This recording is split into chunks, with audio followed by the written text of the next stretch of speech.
ಇನ್ನು ನಾಳೆ ಡಿ.ಕೆ. ಶಿವಕುಮಾರ್ ಅವರು ರಾಜ್ಯದ 25ನೇ ಮುಖ್ಯಮಂತ್ರಿಯಾಗಿ ಪದಗ್ರಹಣ ಮಾಡಲಿದ್ದಾರೆ. ಇದಕ್ಕೆ ಸಂಬಂಧಪಟ್ಟಂಗೆ ಬಹಳ ವ್ಯವಸ್ಥೆಗಳಾಗ್ತಾ ಇದೆ. ಇದಕ್ಕೆ ಸಂಬಂಧಪಟ್ಟಂಗೆ ಏನ್ ಗೊಂದಲ ಇಲ್ಲ, ಕುತೂಹಲ ಮತ್ತೊಂದು ಇದೇನು ಬಹಳ ಇಲ್ಲ. ಯಾಕಂದ್ರೆ ಹೆಸರೆಲ್ಲ ಫೈನಲೈಸ್ ಆಗೋಗಿದೆ, ಏನ್ ಸಮಸ್ಯೆ ಇಲ್ಲ. ಬಟ್ ಈಗ ಕುತೂಹಲ ಇರೋದು ಅಂತ ಅಂದ್ರೆ ಡಿ.ಕೆ. ಶಿವಕುಮಾರ್ ಅವರ ಸಂಪುಟದಲ್ಲಿ ಯಾರ್ಯಾರು ಇರ್ತಾರೆ. ಆ ಕಾರಣಕ್ಕಾಗಿನೇ ಇವತ್ತು ಬಹಳ ಹಳೆದು ತೂಗಿ ಪಟ್ಟಿ ಸಿದ್ಧ ಮಾಡೋ ಕೆಲಸ ಆಗ್ತಾ ಇದೆ. TV9 ಸ್ಕ್ರೀನ್ ಮೇಲೂ ಕೂಡ ನೀವು ಒಂದಷ್ಟು ಹೆಸರುಗಳನ್ನ ಗಮನಿಸ್ತಾ ಇದ್ದೀರಾ. ಸಂಭಾವ್ಯ ಸಚಿವರ ಪಟ್ಟಿಯನ್ನ ನೀವಿಲ್ಲಿ ನೋಡ್ತಾ ಇದ್ದೀರಾ. ಈ ಪಟ್ಟಿಯಲ್ಲಿ ಒಂದಂತೂ ಕ್ಲಿಯರ್ ಇದೆ. ಕಳೆದ ಬಾರಿಯ ಸಿದ್ದರಾಮಯ್ಯನವರ ಸರ್ಕಾರದಲ್ಲಿ ಯಾರ್ಯಾರಿದ್ರಲ್ಲ ಸಂಪುಟದಲ್ಲಿ, ಬಹುತೇಕ ಆ ಸಂಪುಟದಲ್ಲಿದ್ದಂಥ ಕೆಲ ಹಿರಿಯ ನಾಯಕರುಗಳಿಗೆ ಮೊದಲ ಹಂತದಲ್ಲಿ ಮಣೆ ಹಾಕಲಾಗುತ್ತೆ ಅಂತೇಳಿ ತಿಳಿದು ಬರ್ತಾ ಇದೆ.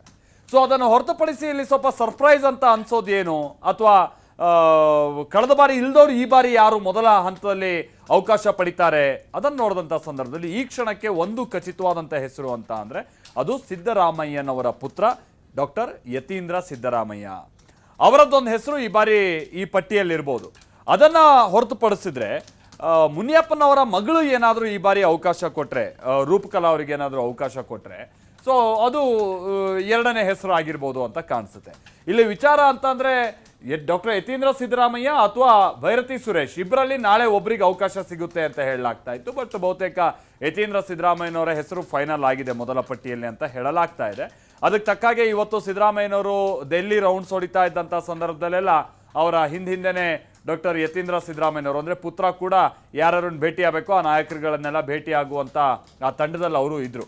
ಈಗಲೂ ಕೂಡ ನೀವು ನೋಡ್ತಾ ಇದ್ದೀರಲ್ಲ, ಇದು ಕೆ ಸಿ ವೇಣುಗೋಪಾಲ್ ಅವರ ನಿವಾಸದ ಮುಂದೆ ಸಿದ್ದರಾಮಯ್ಯನವರು ನಿಂತಿದ್ದಂಥ ಸಂದರ್ಭದಲ್ಲಿ ಅವ್ರ ಜೊತೆಗೆ ಅಲ್ಲಿ ಪುತ್ರನೂ ಇರೋದು ಗೊತ್ತಾಗ್ತಾ ಇದೆ. ಅಲ್ಲಿಗೆ ಒಂದಂತೂ ಕ್ಲಿಯರ್, ಇಲ್ಲಿ ಯತೀಂದ್ರ ಅವರಿಗೆ ಮಣೆ ಹಾಕಲಾಗ್ತಾ ಇದೆ ಈ ಬಾರಿ ಅಂತ ಹೇಳ್ಕೊಂಡ್ಬಿಟ್ಟು. ಬಹುಶಃ ಸಿದ್ದರಾಮಯ್ಯನವ್ರದ್ದು ಡಿಮಾಂಡ್ ಕೂಡ ಇರ್ಬೋದು, ಅಥವಾ ಸಿದ್ದರಾಮಯ್ಯನವರು ಇಳಿತಿದಾರಲ್ಲ ಅನ್ನುವಂಥ ಕಾರಣಕ್ಕೆ ಕಾಂಗ್ರೆಸ್ ಹೈಕಮಾಂಡೇ ಫೋರ್ಸ್ಫುಲಿಯಾಗಿ ಕೊಟ್ಟಿರ್ಬೋದು. ಬಟ್ ಯತೀಂದ್ರ ಅವರೇ ಕ್ಲಿಯರ್ ಆಗಿ ಹೇಳ್ಯಾರ, ನಾವು ಕೇಳಿದ್ದೀವಿ, ಡಿಮಾಂಡ್ ಇಟ್ಟಿದ್ದೀವಿ, ಕೊಡ್ತಾರೆ ಅನ್ನೋ ನಂಬಿಕೆ ಇದೆ ಅಂತ. ಸೊ ಇವ್ರ ಕಡೆಯಿಂದನೇ ಆ ಡಿಮಾಂಡ್ ಹೋಗಿದೆ.